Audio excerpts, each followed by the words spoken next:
I tell the story, but when I read about the static spring and I took notes on it, I literally turned to my wife Chantel and I was like, I understand everything now. I totally get it. I am the smartest like human and I get sports performance. And so to go into a little bit of detail on that, when you hear static, think strength.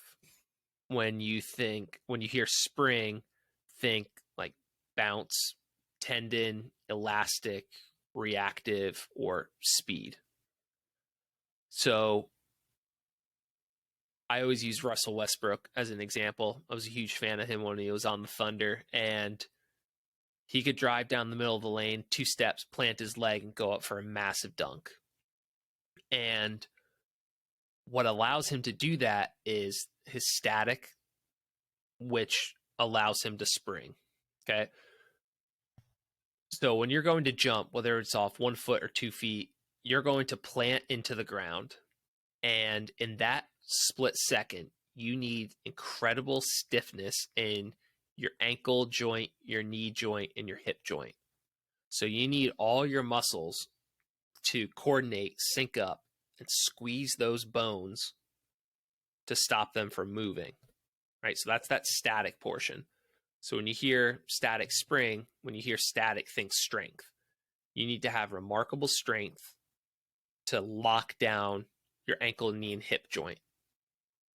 Once you lock those joints down and nothing's moving, all that force from your foot colliding with the ground is going to get stored up in your tendons, the spring, and then poof, you explode, right? So your tendons are elastic and those get loaded like a spring.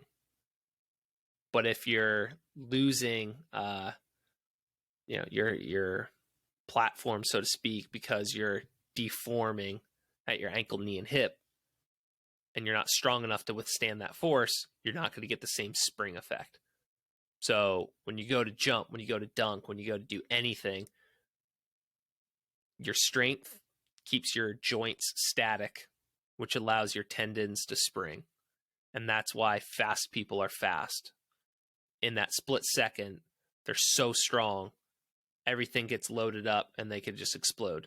That's how you have the skinny guy who's either really strong or really fast or can jump super high versus the big, strong, beefy dude who can't do that because they're not strong enough to immobilize their joints at the right time to then spring. And that to me was like, whew, I get it now. Like I understand why we need to get strong. I understand why we need to work on the reactive plyometric type of training. I understand why we need stiffness in our joints, why we need mobility to get in the right positions to get stiff. It all super, super clicked for me. Static spring, that was massive. It was huge. Chris, that was a great